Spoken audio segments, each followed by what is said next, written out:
नमस्कार. प्राईम पॉईंटमध्ये मी सुहास आपल्या सगळ्यांचं स्वागत करतो. एक मोठी बातमी घेऊन मी तुमच्यासमोर येतोय, ती म्हणजे काँग्रेसनं अखेर बारामतीच्या पोटनिवडणुकीतून माघार घेतलेली आहे. आता तुम्ही म्हणाल की अरे ही काय बातमी आहे का? आणि बरोबर आहे, ती बातमी सांगायला मी तुमच्यासमोर बसलेलोच नाही आहे, कारण दुपारनंतर या सगळ्या बातम्या तुमच्यासमोर आलेल्या आहेत. पण आता मूळ मुद्दा असा आहे की काँग्रेसनं तर या पोटनिवडणुकीतनं माघार घेतली आहे. ही अतिशय एक, जर का आपण सगळ्या राजकीय संस्कृतीचा वगैरे विचार केला तर काँग्रेसनं अतिशय योग्य असा निर्णय घेतला आहे, असं आत्ताच्या पर्यंतच्या सगळ्या प्रतिक्रिया या आपण ऐकतोच. मुद्दा असा आहे की काँग्रेसनं ही माघार घेतल्यानंतरचे खरे मुद्दे येतात. ते म्हणजे पहिला मुद्दा येतो की खरंच काँग्रेसनी माघार घेतल्यानंतर आपल्या उमेदवाराला आपली उमेदवारी मागे घ्यायला लावल्यानंतर काँग्रेस फेल ठरली आहे की काँग्रेस जिंकली आहे, का पवार फेल ठरले? आणि या सगळ्यातनं म्हणजे काँग्रेसनं यातनं मिळवलं काय, काँग्रेसनं यातनं गमावलं काय, शरद पवारांनी यातनं सगळ्यातनं मिळवलंय काय, आणि भाजपने सुद्धा यातनं काय मिळवलंय, असे अनेक प्रश्न आपल्या मनामध्ये येऊ शकतात. आपण थोडक्यामध्ये या सगळ्या गोष्टींचा विचार करण्याचा प्रयत्न करूयात. पण मुळामध्ये आज सकाळपासून म्हणजे आज उमेदवारी अर्ज मागे घेण्याची शेवटची तारीख, 3 वाजताची वेळ, आणि आज सकाळपासून दिल्लीच्या राजधानी दिल्लीमध्ये प्रचंड वेगाने घडामोडी घडल्या. प्रचंड वेगाने म्हणजे आज तर मुळामध्ये दिल्लीमध्ये सुनेत्रा पवार होत्या, पार्थ पवार होते, कारण त्यांचा आज राज्यसभेच्या खासदारकीचा शपथविधी दिल्लीमध्ये झाला. त्यानिमित्ताने पार्थ पवार, सुनेत्रा पवार, प्रफुल्ल पटेल, सुनील तटकरे हे सगळे दिल्लीमध्ये होते. आणि असंही कळतं की शपथविधी होण्यापूर्वी सकाळी आज सुनेत्रा पवारांनी मल्लिकार्जुन खरगे यांची भेट घेतली. ती भेट का घेतली तर बारामतीची निवडणूक ही बिनविरोध व्हावी, किंवा तुम्ही जो तुमचा उमेदवार दिलेला आहे तो उमेदवार तुम्ही मागे घ्यावात ही विनंती करणारी ही भेट होती. यानंतर आपण बघतोय की यापूर्वी देखील शरद पवारांना विचारण्यात आलेलं होतं, तेव्हा शरद पवार असं म्हणालेले होते की एक लक्षात घ्या, ही लोकशाहीची प्रक्रिया आहे, त्यामुळे काँग्रेसला पूर्ण अधिकार आहे की त्यांनी आपला उमेदवार द्यावा. हे असं वक्तव्य शरद पवार यांनी 2 ते 3 दिवसांपूर्वी केलेलं होतं. पण मधल्या काळात म्हणजे अगदी काल रोहित पवारांनी हर्षवर्धन सपकाळ यांची भेट घेतली. हर्षवर्धन सपकाळ यांची भेट घेतल्यानंतर रोहित पवारांनी 2 महत्त्वाच्या गोष्टी केल्या. एक म्हणजे पार्थ पवारांनी जे विधान केलेलं होतं काँग्रेसच्या बाबतीमध्ये की ज्याच्यामुळे काँग्रेस प्रचंड चिडलेली होती, ते विधान म्हणजे पार्थ पवार असं म्हणालेले होते की काँग्रेसला आता उतरती कळा लागलेली आहे, आणि त्यामुळे त्यांच्या विधानावर काँग्रेस नेत्यांमधनं अनेक तिखट प्रतिक्रिया सगळ्या आलेल्या होत्या. तर या बाबतीमध्ये रोहित पवारांनी हर्षवर्धन सपकाळांची सपशेल की मी रोहित पवारांच्या वतीनं मी माफी मागतो, मी पार्थ पवारांच्या वतीनं माफी मागतो, अशा शब्दामध्ये रोहित पवारांनी हर्षवर्धन सपकाळांच्या समोर ही माफी मागितलेली आहे. दुसरी गोष्ट, त्यांनी हेही कन्व्हिन्स केलेलं आहे की बारामतीमध्ये आपण आपला उमेदवार मागे घ्यावा ही आमची विनंती आहे.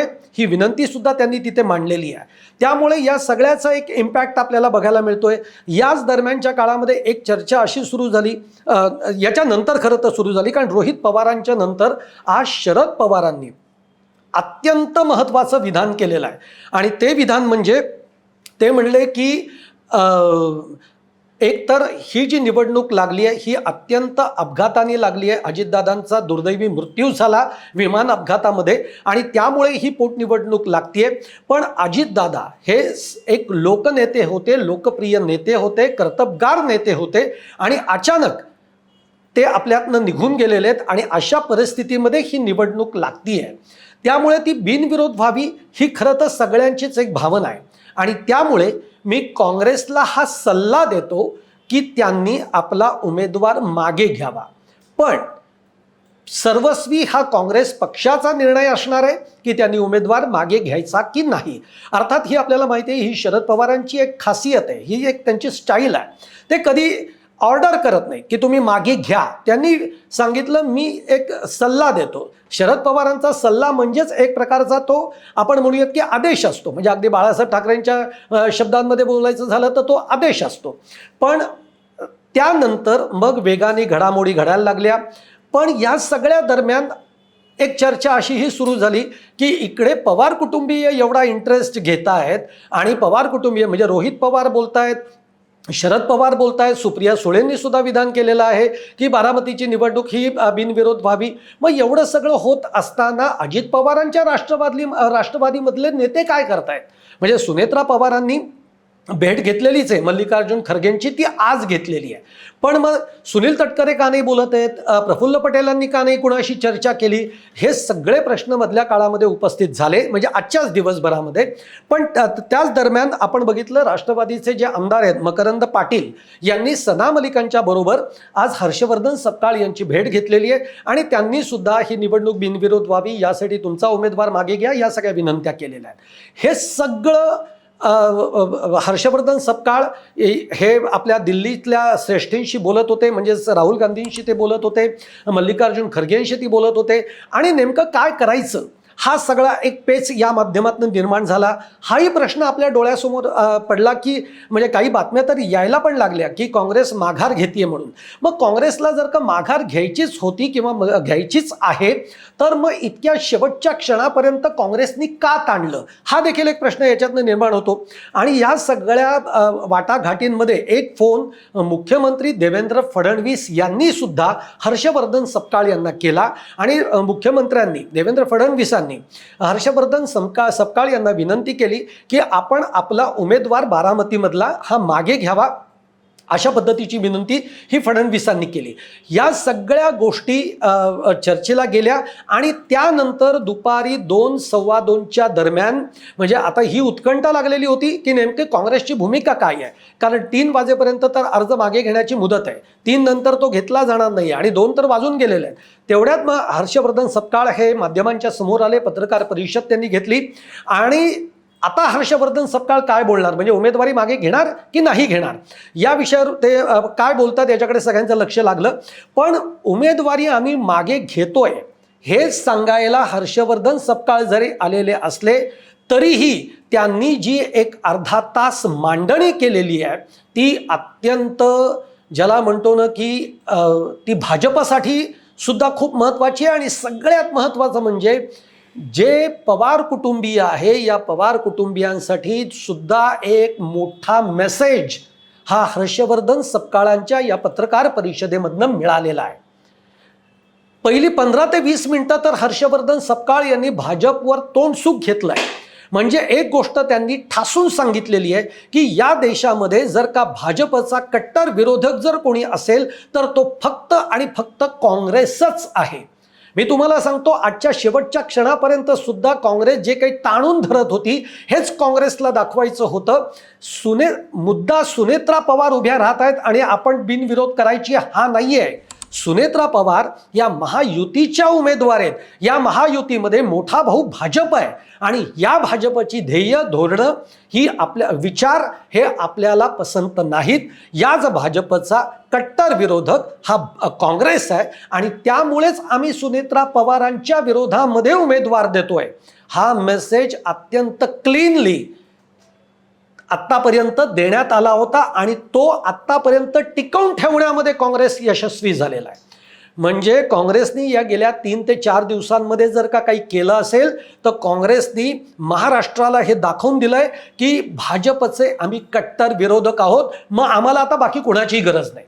आम्हाला राष्ट्रवादी शरद पवार गटाची सुद्धा ते काय करतायत, त्यांचं काय विचार आहे याच्याकडेही आम्ही डुंकून बघणार नाही आहोत ना तिकडे आम्ही उद्धव ठाकरेंचा विचार करणार आहोत.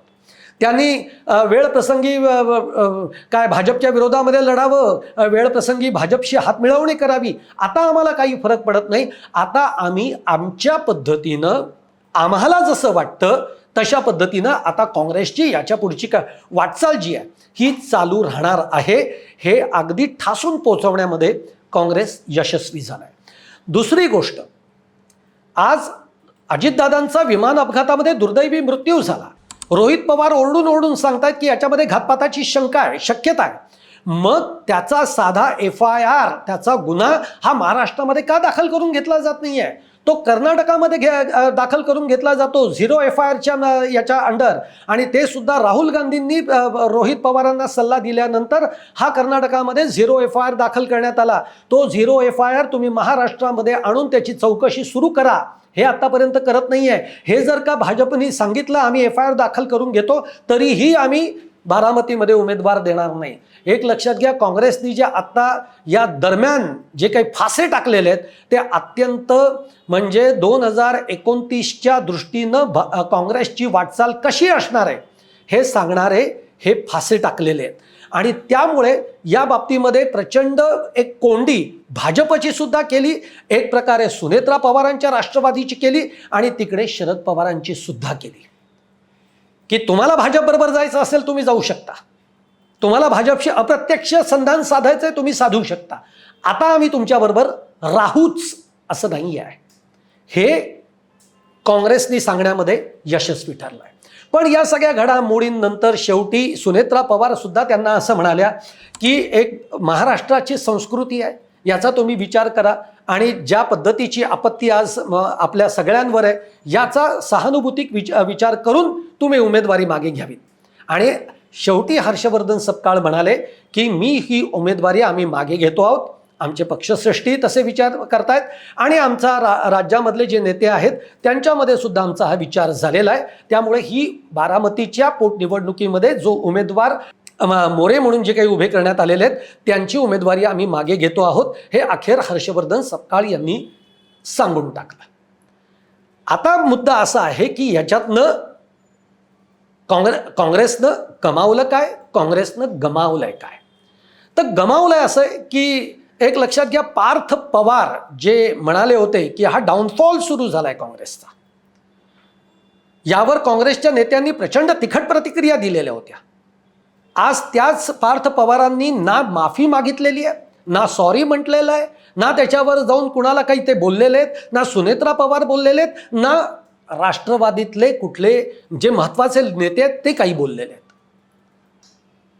आणि म्हणूनच ना सुनील तटकरेंना ना प्रफुल्ल पटेलांना काँग्रेसच्या नेत्यांशी बोलता आलेलं आहे. कारण कोणत्या तोंडाने बोलणार? पार्थ पवारांनी ज्या पद्धतीने विधान केलेलं आहे ते विधान बघता ते काँग्रेसला कोणत्या तोंडाने सांगणार की तुम्ही तुमचा उमेदवार मागे घ्या. आणि इथे मला असं वाटतं की थोडी काँग्रेस बॅकफूटवर गेली. हे जे आतापर्यंत त्यांनी जे ठेवलं होतं सगळं, आज ज्या पद्धतीचे फासे त्यांनी टाकले होते, ज्या पद्धतीची पावलं त्यांनी टाकलेली होती, ती जर का कायम ठेवली असती तर पार्थ पवारांच्या अशा पद्धतीच्या विधानांना आम्ही किती गांभीर्याने घेतो किंवा हे किती मूर्खपणाचं विधान आहे. जरी शरद पवार जरी म्हणालेले असले की पार्थ पवारांकडे ती परिपक्वता आहे किंवा नाही हे मला माहीत नाही, म्हणजे त्यांची परिपक्वता नाही आहे असं खरं तर शरद पवारांना सांगायचं आहे. आणि ते सांगून शरद पवारांनी एक बॅलन्स सुद्धा साधला, राजकीय बॅलन्स ज्याला आपण म्हणूयात त्यांनी. त्यामुळेच आज हर्षवर्धन सपकाळ सुद्धा म्हणालेले आहेत की त्यांची अपरिपक्वता जी काही काढायची ती त्यांनी काढलेली आहे, त्यामुळे त्या गोष्टीवर आम्ही बघणार नाही. पण या मुद्द्याचा विचार हा व्हायला पाहिजे होता की जो या 2 शब्दांनंतर संपलेला आहे. आणि तिथे मला वाटतं की काँग्रेस अर्ध पाऊल का विना पण काँग्रेस मागे गेलेली आहे. दुसरी गोष्ट, ज्या FIRचा मुद्दा तुम्ही ताणून धरलात, ज्या मोरेंनी सांगितलं की जर भाजप FIR दाखल करून घेत असेल तर मी माझी उमेदवारी मागे घेतो, मग त्या FIRच्या बाबतीतला मुद्दा कुठे गेला? आज हर्षवर्धन सपकाळ म्हणाले की आम्ही हा मुद्दा सोडणार नाही, उलटा आता आम्ही हा मुद्दा लावून धरणार आहोत. तर त्यामुळे तिथं एक पाऊल काँग्रेसने काहीतरी गमावलं असं मला वाटतंय. पण बाकीच्या याच्यामध्ये आणि दुसरी गमावल्यासारखी दुसरी गोष्ट म्हणजे या मुद्द्याला घेऊन उमेदवारी मागे घ्यायची का नाही, या मुद्द्याला घेऊन काँग्रेसमधले आज 2 गट आहेत हे देखील समोर आलेलं आहे.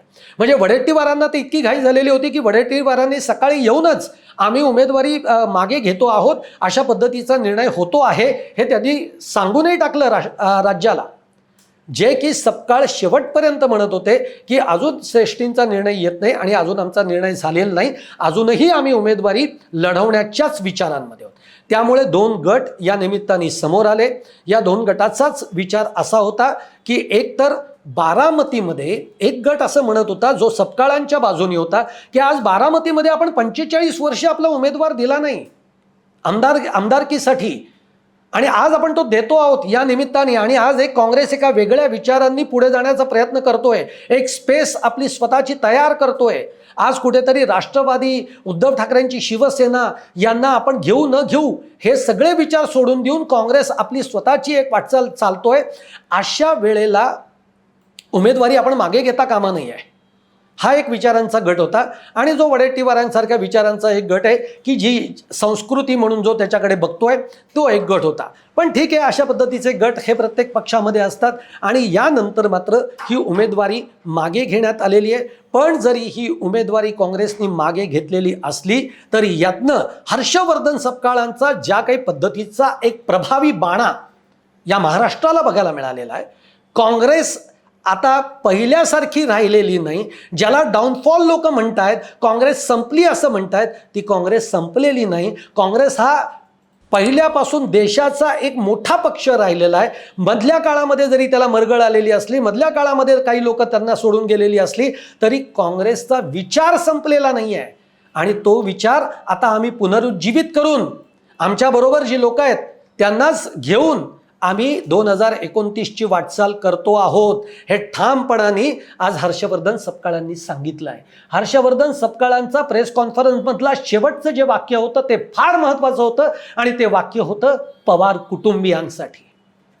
ते वाक्य असं होतं की आज आम्ही आमचा उमेदवार मागे घेतो आहोत, पण 2029 मध्ये काँग्रेस बारामतीमधनं आपला उमेदवार देईल. त्यावेळेला आमचा उमेदवार मोरेच असतील आणि त्यावेळेला बारामतीमधनं आमदार काँग्रेसचा निवडून आलेला असेल.